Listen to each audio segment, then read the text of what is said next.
Vous n'avez jamais posé de placo? Débutant ou débutante, cette vidéo est pour vous. On utilise ici deux types de profilés métalliques, les montants et les rails.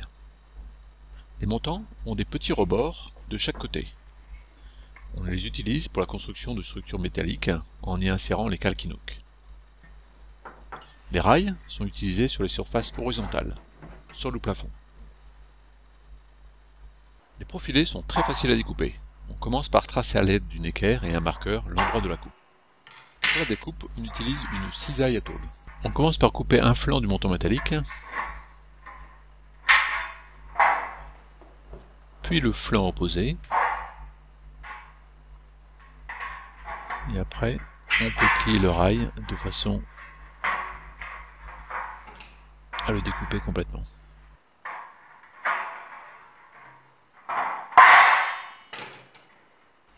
Les calquinooks s'assemblent comme dans un jeu de construction. On construit un profil avec 2, 3, 4 ou 5 cales selon le besoin. Et on vient y insérer les montants métalliques.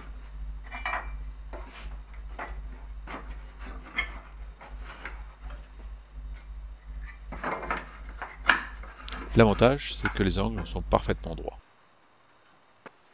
Pour couper une plaque de plâtre, on l'entaille tout simplement avec un cutter.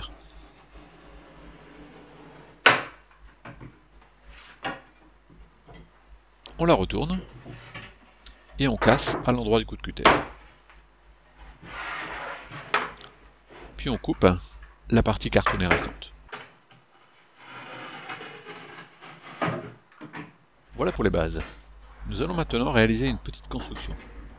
J'ai déjà fixé des montants métalliques sur le mur avec des vis et des chevilles. Et je viens maintenant fixer des petits morceaux de rail que je visse directement dans le sol.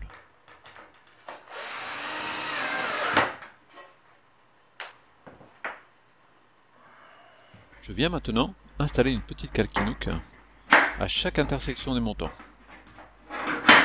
On verra tout à l'heure l'utilité de cette cale.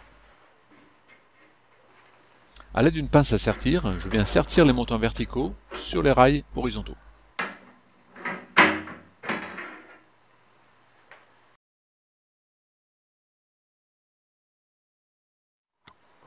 Imaginons que nous sommes en train de réaliser une bibliothèque intégrée. Nous allons maintenant construire le reste de la structure avec des calquinooks et des montants métalliques.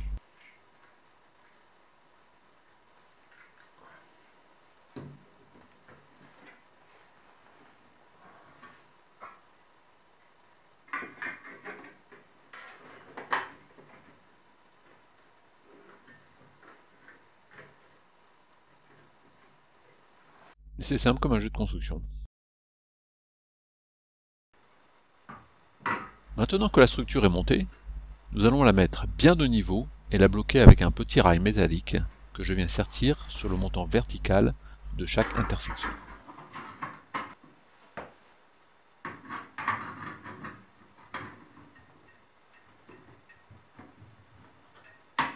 Voyons maintenant comment fixer une plaque de plâtre. Je commence par mettre un petit peu d'enduit sur l'arête en appui contre le mur afin d'obtenir une jolie finition. Je positionne la plaque et je viens la visser avec une vis auto-perforante qui va transpercer le montant métallique. Attention à ne pas trop visser, la vis ne doit pas transpercer la partie cartonnée de la plaque. Il ne reste plus qu'à reboucher avec de l'enduit.